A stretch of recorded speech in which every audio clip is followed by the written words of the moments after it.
Hi, everyone. Thank you so much for joining me tonight for the Town Hall meeting where we're going to focus on leagues and meets and what that means for First Chesapeake, as well as getting your thoughts towards implementation. So again, thank you so much for being here. So there's a lot of information, so we're just going to go ahead and get started. All right. So first, we want to talk a little bit about what leagues and meets are. If you go into the game manuals, you can find information about them, but the reality is a lot of that information is up for some interpretation. So basically, what leagues and meets are is it's a way for teams to compete in sort of smaller, more frequent competitions, much like a scrimmage, where they'll accrue points and then use those for the purpose of advancement. They are based generally on geography. And for our district, we're thinking that we likely have around 7 mega leagues, about 36 teams per league. We recognize there are some outlier areas where we might have 24 teams in a league, and that's okay too. For our purposes for leagues and meets, we'd be looking at 3 to 5 meets per league, a league championship, and then ultimately a district championship for a total amount of plays that would equal about 5 total plays. So benefits of a league are numerous. One of the things that First Chesapeake has really discussed and thought through is this idea that in terms of sustainability, we need to look at what we can do as an organization in order to ensure we can continue helping create great events, but also maintain standardization and the types of events we want as the district grows, because we do continue to grow in the FTC arena. So some of the benefits include sustainability for growth, but also in terms of what it is to be a team that participates in leagues, there's shorter blocks of time for the purposes of competing in the matches. And that would ensure that those time periods are sort of concentrated, allowing for shorter blocks of time for our volunteers, because many of you know the volunteer situation, and we're always seeking volunteers given our event to run on them. And this would be an opportunity for us to sort of concentrate time, making it easier for volunteers to participate. It's a heavy lift to ask a volunteer to come for 13 hours, but not so much for a 4-hour experience. More opportunities for growing and training our volunteer pool. So we're looking for folks to come and shadow more experienced volunteers to sort of learn what to expect in these roles, and then continue to move them up the ladder of volunteer leadership. There would certainly be more opportunity for robot play. So teams that are part of meets would ultimately get as much as 15 opportunities to get their robot on the field and play, and then use their top 10 matches towards the advancement.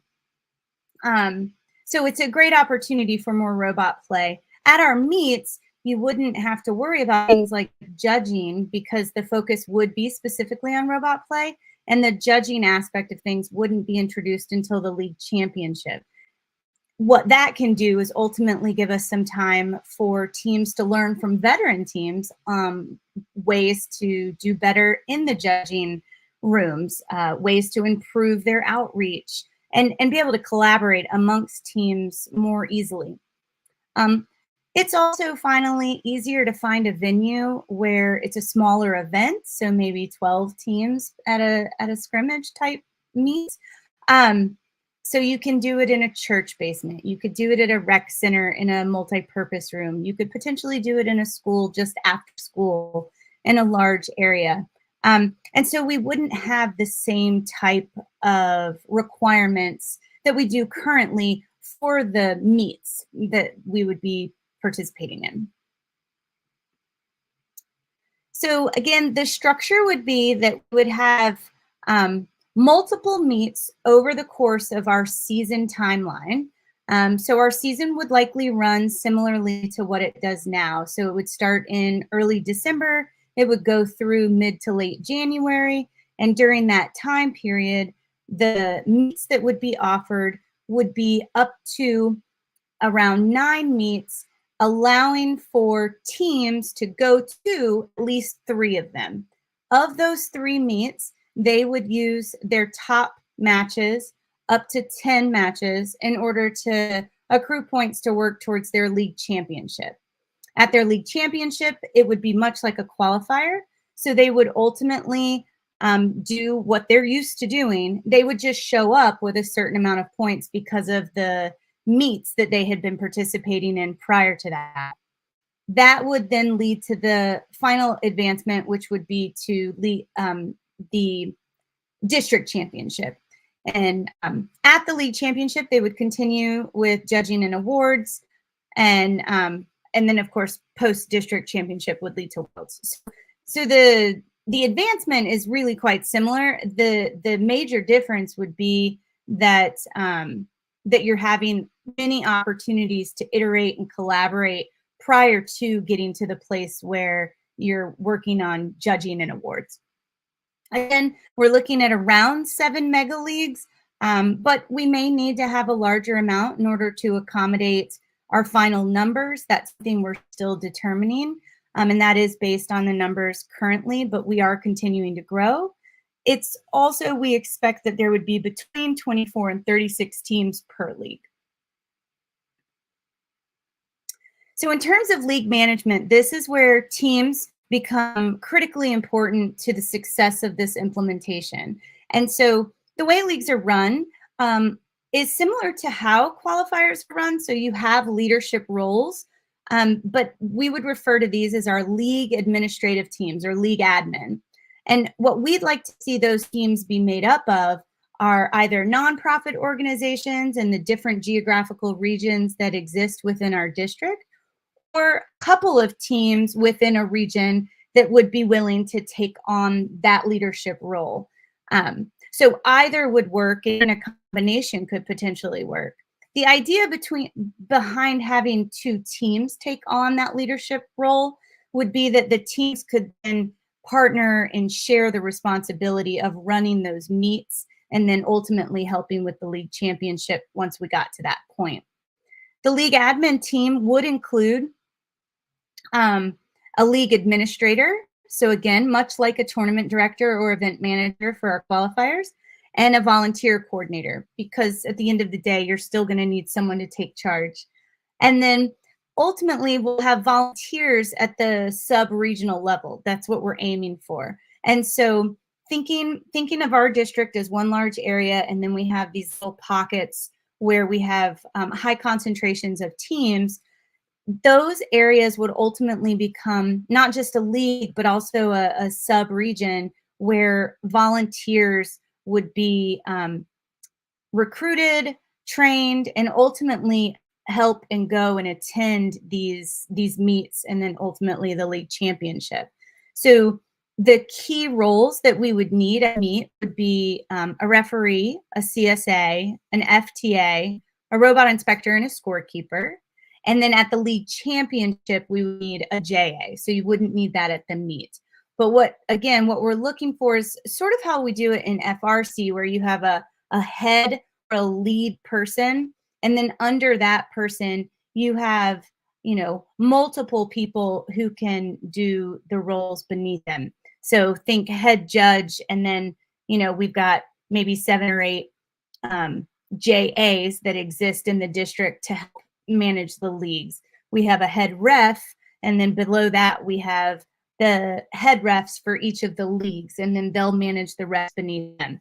And so trying to build a hierarchy so that it's a little bit easier to both communicate and share information and disseminate information, but also to ensure that there aren't any gaps in the volunteer pool. And so, right now, thinking of certain areas in the district, we do have some pockets where we just really don't have maybe a JA or a lot of refs that we can pull from in order to go and attend that event.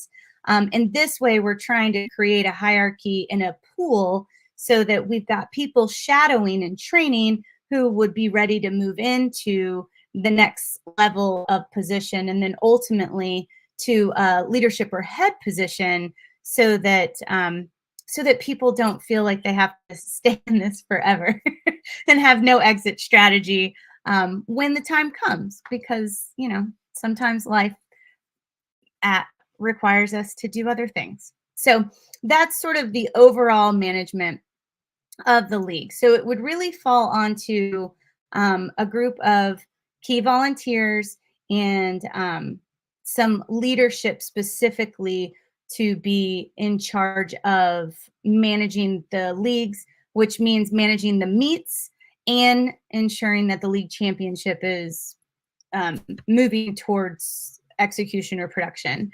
And we'll talk a little bit more about Chesapeake's role in all of this as well. So it's a very dense slide, so I apologize for that.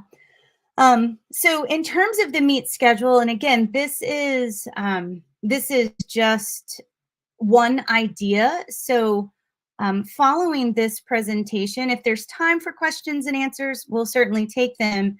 But we'll also be sharing a survey with all of you. And the survey is really meant to be a place where you guys can share your thoughts, your feedback, your questions, and then ultimately join some planning committees, because we'll definitely have that as well. So anyway, the meet schedule would look potentially something like this. So we'd have weekend days being used for back-to-back meets. So imagine we'll use our qualifier schedule. So coming up December 2nd and 3rd, we have a qualifier on the 2nd, and we have 2 qualifiers on the 2nd and a qualifier on the 3rd. If we were doing meets, we would have a morning meet on Saturday, an afternoon meet on Saturday, a morning meet on Sunday, and an afternoon meet on Sunday. So we ultimately have 4 meets, and teams within a league would have the option to attend 2 of those, 1 of those, 1 on Saturday, 1 on Sunday, 1 back-to-back. It would be up to the team to select that within that league structure, but there would be many opportunities for them to choose that half-day amount. Now, we were estimating that we would need approximately 9 meets, so that would be ultimately 4 weekend days with an AM and PM, an additional day where maybe there's an AM and no PM. And so that extra window of time could be used for things like a workshop, working on how to go into a judging strategy, a robot hospital, as an example, to bring people together to work towards making repairs or iterations on their robots. So that extra period of time could be used for the types of collaboration that we really hope to see within our community. So the teams ultimately would choose the meets that they're going to attend. From that, they would ultimately use their top 10 matches, and those matches would ultimately follow them into the league championship. Our hope would be that the meets would have roughly 12 teams per meet, giving them 5 plays, and then ultimately lasting 2.5 hours or so. It would give us growth so that we would have the capacity to increase that. And then we would probably need to add another hour or so in order for us to get the field set up and do inspections prior to going through the process of having the matches. Again, league meets would be half a day, so a whole lot easier in terms of securing volunteers. And the volunteers would be a much smaller group, right? Because it wouldn't be 48 teams, it would be 12. And then again, teams would have the option to do back-to-back meets or spread it out over the different weekends. Let's see, I've already talked about that. So, and then finally, again, as I said before, it's a really great opportunity too, much like we use kickoff and scrimmages, to do some training for volunteers that we'd like to ultimately move into a leadership role or a technical role or just a role that requires more experience than just reading the manual. All right. So again, this is based on the numbers we have right now, and just these are estimates. And so these could certainly change as we grow and as we fine tune this. But as an estimate, for advancement purposes, so again, you do your meets, you take your 10 best matches, and that's going to take you to your league championship. There would be one league championship per league. If we have 7 leagues, we would have 7 league championships. If we have more than that, then we have more. You would attend your league championship, and it would look and feel much like qualifier. You would have your hardware inspections, your software inspections, your field like judging, interviews, opening ceremony, matches, alliance selection, elimination, award ceremony, the whole bit. So everything that we're used to. We'd likely need 60 to 75 volunteers, maybe more, just depending on the situation. And then ultimately from those 7 leagues, we'd like to advance 6 to 8 teams, just depending on the situation. From there, those teams that would advance would ultimately meet at the district championship, and that event would probably be made up of 52 to 58 teams. And that event would be the event that would ultimately lead to advancement to World. And from a sustainability aspect, it would sort of take our overall amount of events that Chesapeake is really managing down to 8 events, as opposed to 15 events like are now. And so in terms of sustainability for the staff, but also for folks like Glenn and things like that, it would help in that regard for the long term. So how it would be formed is really going to be based on geography. Now, again, this is an estimate.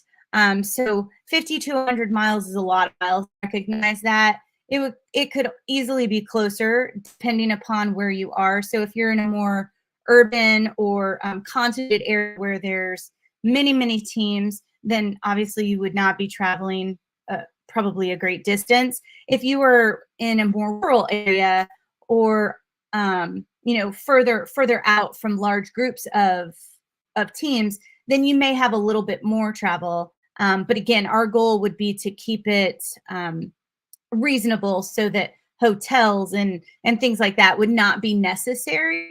And so by extension would reduce the travel costs associated with going to your competitions, because we recognize that that is something that you guys are thinking about whenever you're making plans around which qualifier to go to.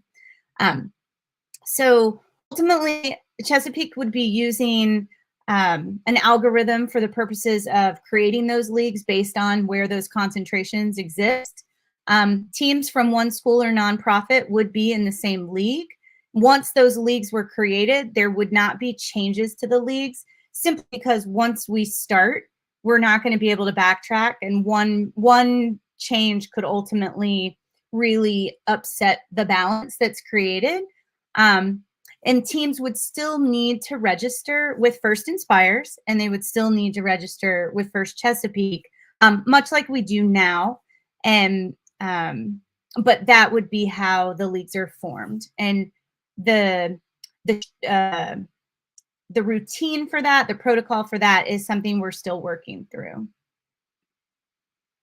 So we recognize that asking teams and nonprofits in the district to take on this leadership role can be daunting. And we recognize you guys do a lot in the community, and we want to use incentives where we can. And so in terms of equipment, the equipment that you need to run the meet would be provided by First Chesapeake.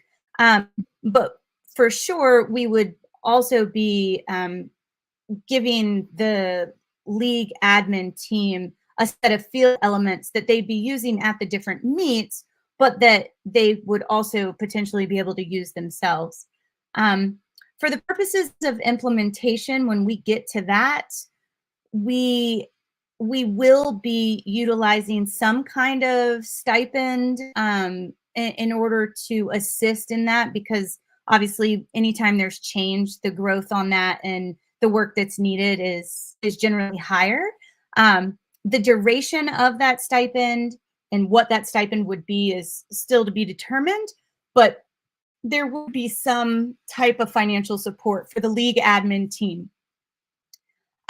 We've also talked about things like the cost advance to the district championship being covered by Chesapeake, the cost of registration being reduced, and then again, the inherent sort of benefit to everyone with using leagues is that you're going to be likely competing near home. And so the costs associated with the travel that you would ordinarily do, you wouldn't need to incur those expenses. Those are just some of the incentives. And again, in the survey that I'll ultimately be emailing out to everyone, there is a place where I've listed these where you can tell me which ones you like or think are appropriate. And then also a place where you can add additional ones that maybe we haven't thought of yet. So again, I apologize for how dense this is. So initially, we thought that we would be able to just roll this out very quickly, but as we brainstormed and thought through this with a number of different people, it really became evident that to implement this in a way that is effective and as smooth as possible, we needed sort of a longer on-ramp. And so this year, while we are working towards getting these qualifiers underway and working towards getting venues set for the coming season, we're really focused on laying the foundation. And so these are things like determining the geographic locations for our leagues, how many total leagues we would really need in order to support our growing community, utilizing the community to determine venues that might be potential places where meets could be held. Also identifying the organizations, volunteers, and potential teams who would be willing to take on these leadership roles in this new way. We would be really working hard to determine who would be potential league administrators and volunteer coordinators, as well as those lead volunteers. And then create training schedules for our technical positions in key roles, and then do some real heavy recruiting for those sub-regional sort of volunteer lead pools we were talking about earlier. So from our overall alumni group, from our alumni ambassadors, recruiting from existing volunteers, and then reaching out to parents and family of the teams that currently exist. So really this year is about laying that foundation. Next season or next year, we'd really be focused on infrastructure. And so this is ensuring that we do have those lead volunteers in place, and we've already started recruitment and retention of additional volunteers. We would be working on training for the coming season. We'd be ensuring that there's a succession plan in place. And so one of the issues that we run into with our volunteers is that we'll have somebody volunteer for years, and they're just so valuable and critical to the success of our program. And then whatever circumstances, when a circumstance happens that requires them to take a step back, we don't always have someone to fill their role. And at times it can be a real challenge because they were so good at what they were doing and so valuable. And so what we'd like to do is work on succession planning where we have regular shadowing and training happening so that when a lead role determines that it's time for them to take a step back, we have people in a position to rise up. And then again, with that succession planning would be that apprentice style version of training. And then finally, for the 25-26 season, so not next season, but the season after, would be league implementation season. So the leagues would be defined. They'd be based on our geography. We'd have our league admins and volunteer coordinators. They would have control of meet production. They'd have all their supplies and everything that they need in order to carry out their meets over the course of the season timeline. And First Chesapeake would be there to help in the production of those league championships along with the league admin team. and then ultimately the district qualifier, or pardon me, district championship. So next steps we're looking at are going to be a survey that's going to be sent out to our coaches in order to get their feedback. Again, feedback questions, feelings overall. A survey to our volunteers for the same thing, getting some feedback from them. Going ahead and creating a planning committee, which there's a question on the survey for that if you're interested in participating. And then ultimately starting the process of identifying the leadership folks and then who their apprentices are, or the folks that would be just under them, so that we've already started that pool, that hierarchy. And so that's it. That's the plan. I know it's a tremendous amount of information. I thank you for all the people who sort of stayed with me through all of that. These slides will make available so that you can go back through them if you like. And if you have questions, it looks like we have about 4 minutes. I'll do my best to answer them. There may not be answers for everything yet, but I'm happy to give it a shot. So if you have a question, you can post it in the chat, and Matt will help me out with that.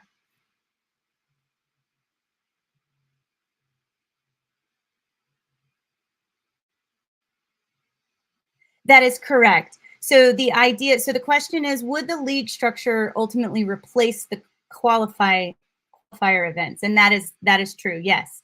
So the goal would be to change from having qualifiers to having league meets that lead to a league championship to a district championship.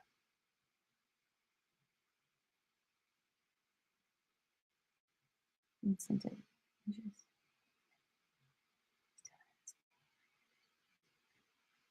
Oh, maybe I should read this out. Sorry. The incentives are interesting, but the main constraint here is time.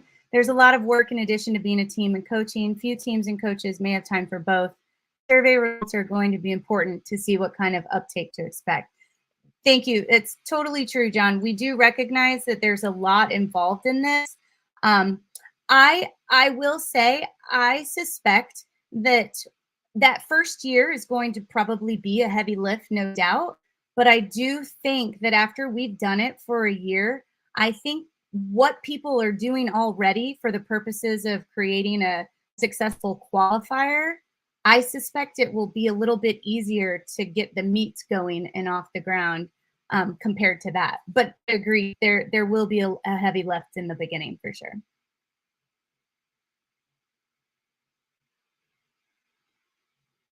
Just to confirm, the league matches do not have judging. That's correct. There's no judging at the meets. That is correct. The judging would occur at league championship and then districts. And so again, that focus would be on iteration, robot, play, collaborating with other teams within your league. It'd be a great way to connect our rookies and our veterans together. So yeah. Aw, thanks. We appreciate that. Thank you so much. All right. Got time for a couple more questions if anyone has them.